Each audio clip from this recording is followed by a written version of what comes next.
by this storm deep into people's homes and into their lungs. Oh my Unlike God. normal pollen, it's like that little fog stuff that's going on right now. Y'all see that little strange fog stuff that's going on right now?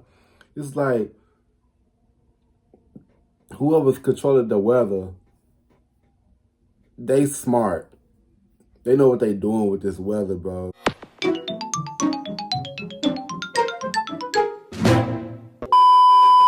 Yo, what's good? What's going on, YouTube? It's your boy Kewonis CB, and I'm back with another motherfucking reaction video. You know what I'm saying? Today's video, I'm going to be reacting to Mrballen and Gasp, and with a Gasp, and with a Gasp, a catastrophic mystery only one Australian could solve. You know what I'm saying? Yeah, man, you like the video, give a thumbs up. You don't give a thumbs down, because I know why. I mean, okay, it's just you too. If you want to see more reaction videos from me or any other videos from me, make sure you guys go on my channel and check out my videos. If you do like my videos on my channel, go ahead and click that subscribe button. You know what I'm saying? Yes, super squad. Let's get straight into this video. Let's get it. Shit. one evening in November of 2016, a professor was sitting outside in his backyard during a torrential thunderstorm. The sky was black, rain and hail were falling everywhere, and all around him, all he could hear were countless sirens. The city was in the middle of a full-scale disaster. But this professor was not actually shocked, because the day before, he had predicted this, and he had tried to warn people, but his warning had not worked. And now, people were dying and people will never, people always think that because somebody says something, they always believe somebody when it's too late. You know what I'm saying? If somebody say something, I'm gonna listen. I'm gonna listen carefully. I'm gonna follow your order. You know something we don't know. You know what I'm saying? About the video. Exact way he knew they would. But before we get into that story, Prophetic. if you're a fan of the strange, dark, and mysterious delivered in story format, then you've come to the right place, because that's all we do, and we upload once a week. So if that's of interest to you, please buy the like button, a gift certificate to a massage parlor. But before they go in, make sure to replace all the massage oils with honey and fire ants. Also, please subscribe to our channel and turn on all notifications so you don't miss any of our weekly uploads. Okay, let's get into today's story.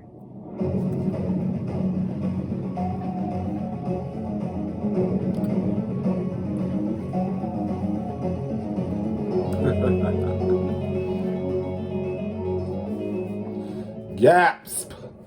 At 5:30 p.m. on November 21st, 2016, That one got long Jody ago. Santoro, who was a 21-year-old mother in Melbourne, Australia, woke up to the sound of her 4-month-old son crying. Outside, there was this horrible thunderstorm going on. All this rain and hail were pelting the roof, and the wind was so strong that all the windows in the house were rattling. Jody reached over and grabbed her phone on the nightstand and checked the time, and she saw right away that she had overslept. However, it had been a really hot day that day, and she was so drained from the heat and also taking care of a 4-month-old that she wasn't really surprised she had overslept. But as the sound of her son's cries intensified, Jody knew, no matter how tired she was, she needed to get up. A mother's job never The done. instant her legs swung off the bed and she actually tried to stand up, she knew something was wrong, and it had nothing to do with being tired.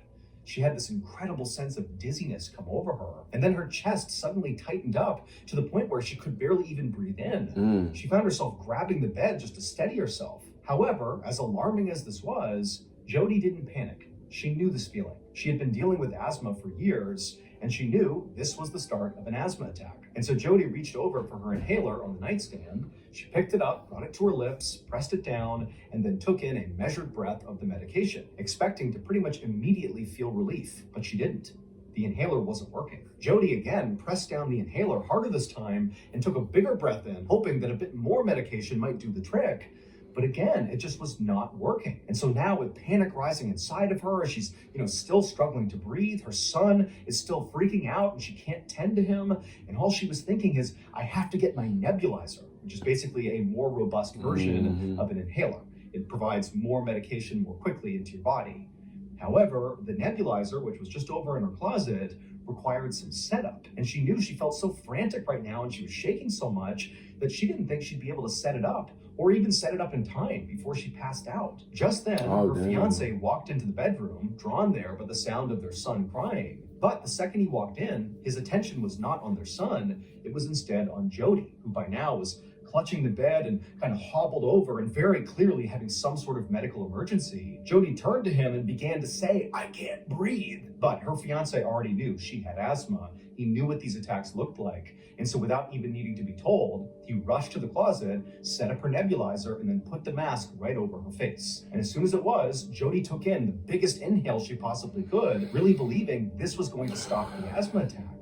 But just like the inhaler, the nebulizer didn't work. It felt like with every breath she was taking, her lungs were shrinking, not expanding. And so Jody turned to her fiance and croaked out, "Call an ambulance," her voice barely audible. And so her fiance, who also was now beginning to panic, grabbed the phone, and as he was talking to the dispatcher, trying to relay all the details of what was happening, outside this thunderstorm was only getting worse and worse. The hail and the rain were battering the sides of the house, and all the windows were shaking. I mean, it was absolute bedlam inside of this house. The next few minutes were torture for Jody. She laid on the bed waiting for paramedics. Her breaths at this point were so small, so shallow, like she knew she was about to pass out any second. And then finally the paramedics rushed inside. She knew there were 2 people in the room, but it was so chaotic. And all she could say when they showed up in the room was, "I'm going to die. I'm going to die." The paramedics lifted her off the bed, they put her on the gurney, and as they wheeled her out the door towards the ambulance, her world went totally black. Damn.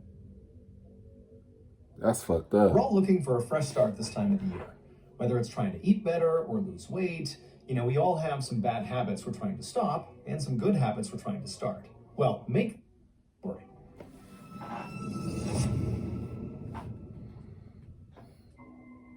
The paramedics rushed Jody to Sunshine Hospital, and on the way, they tried to stabilize her by squeezing these oxygen bags, forcing oxygen into Jody's lungs. And as they were doing that, Jody's fiance was following the ambulance right behind, white-knuckling the steering wheel, praying his fiance was going to survive this asthma attack. When the ambulance finally arrived at Sunshine Hospital, the emergency room was mayhem. Paramedics quickly wheeled Jody in on her gurney, shouting out her vital signs to the doctors waiting near the door. Her fiance, meanwhile, watched helplessly as the medical staff surrounded her and inserted IV lines, hooked up monitors, and began intubating her to force even more oxygen into her lungs. But fortunately, this rapid medical intervention, once Jody got to the hospital, appeared to work, because not long after getting there, Jody did begin to stabilize, not enough to suggest that she was actually all better, but her condition basically began to improve. However, the moment she began to improve, instead of the medical team, talking to her and figuring out what happened and making sure she really was on a path to recovery here,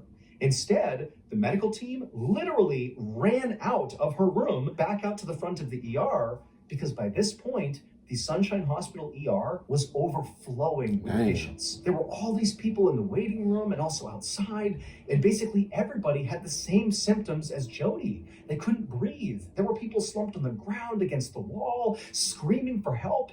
I mean, the medical team was totally overwhelmed. And on top of that, there were ambulances literally lined up around the block waiting to drop off patients. There just wasn't any. I just know that shit was so overwhelming. Oh my God. I probably would lose my mind. I would have lost my mind up in there. Man, that doing it alone. Oh my God.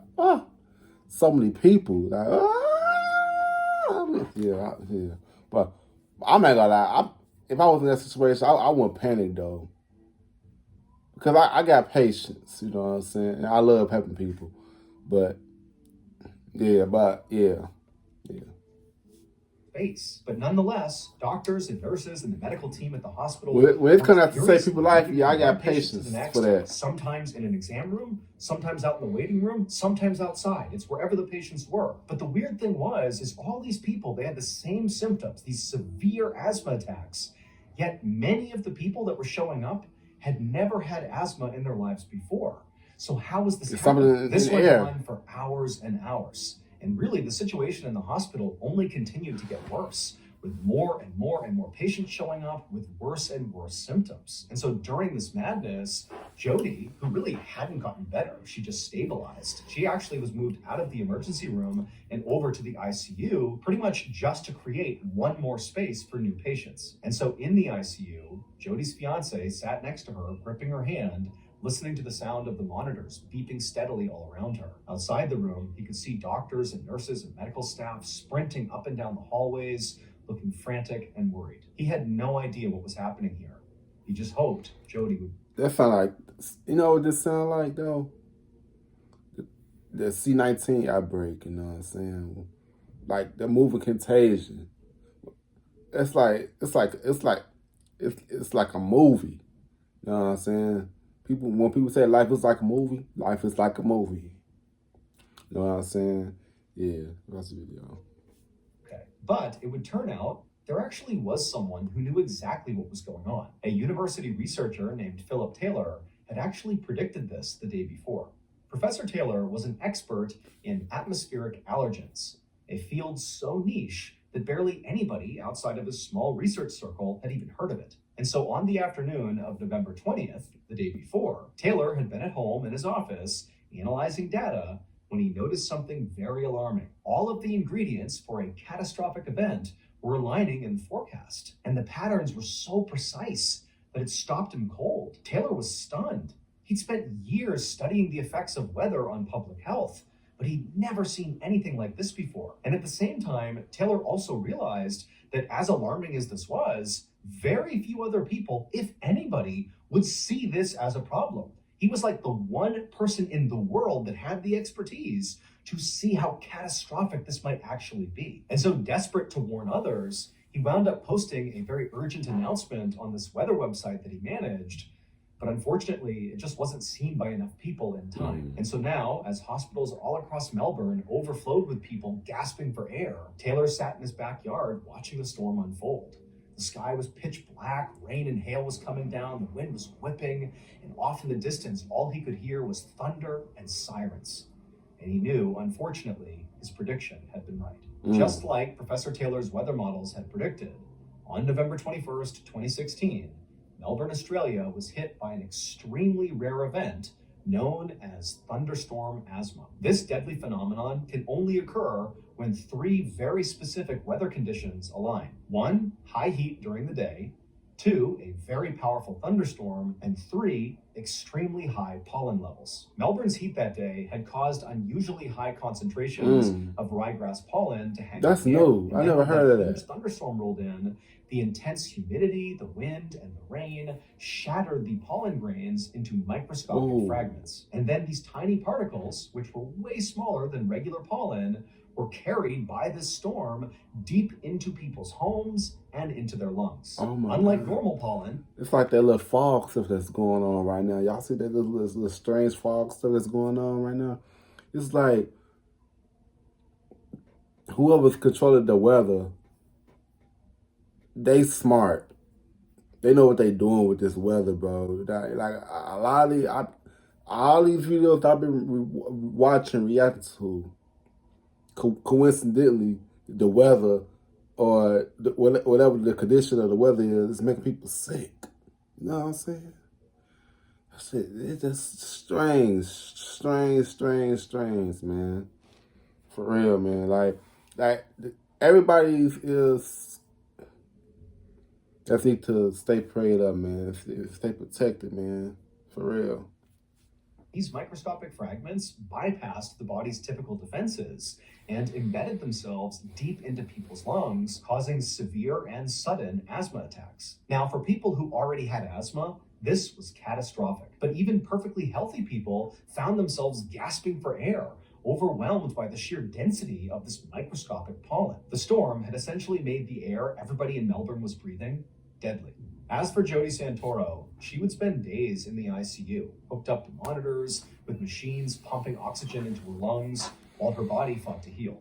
But she was lucky. She would eventually recover. And in the days that followed, she would learn the full scale of what actually happened in Melbourne. Nearly 10,000 people had flooded the hospitals across Australia, complaining of the same symptoms that Jody did. And unfortunately, of those 10,000, 10 people actually lost their lives. Many of them were totally healthy and had never had an asthma attack in their lives before. That For stuff Jody, is crazy. despite surviving this ordeal, the awful memory of what happened on that night will forever be on her mind. She is now all too aware of how fragile life can be and how quickly things can change. Yeah, if I saw that something, that stuff I'm going to play you a clip. Could be life changing. Mrballen's Medical Mysteries. After you're done listening to it, be sure to. You know what I'm saying? Like, some of this stuff could be so life changing to folks, man. Like, man, this stuff is crazy, man. The government, the governor, they all control this stuff, for real, man. It's crazy how evil the people who, so quote unquote, run this world want to get rid of their people, want to get rid of the people who live in it. Like, that's why I say it's good versus evil. But that's why you always got to stay protected. You know what I'm saying? Know your tribe. You know what I'm saying? Everybody's not for you. But yeah, man, you got to give a thumbs up. You don't give a thumbs down because I don't know why. We don't care. It's just you too, you know what I'm saying? You subscribe. See you guys in the next video. I love y'all. Peace out. Pose, rock you in your face, stab your brain with your nose.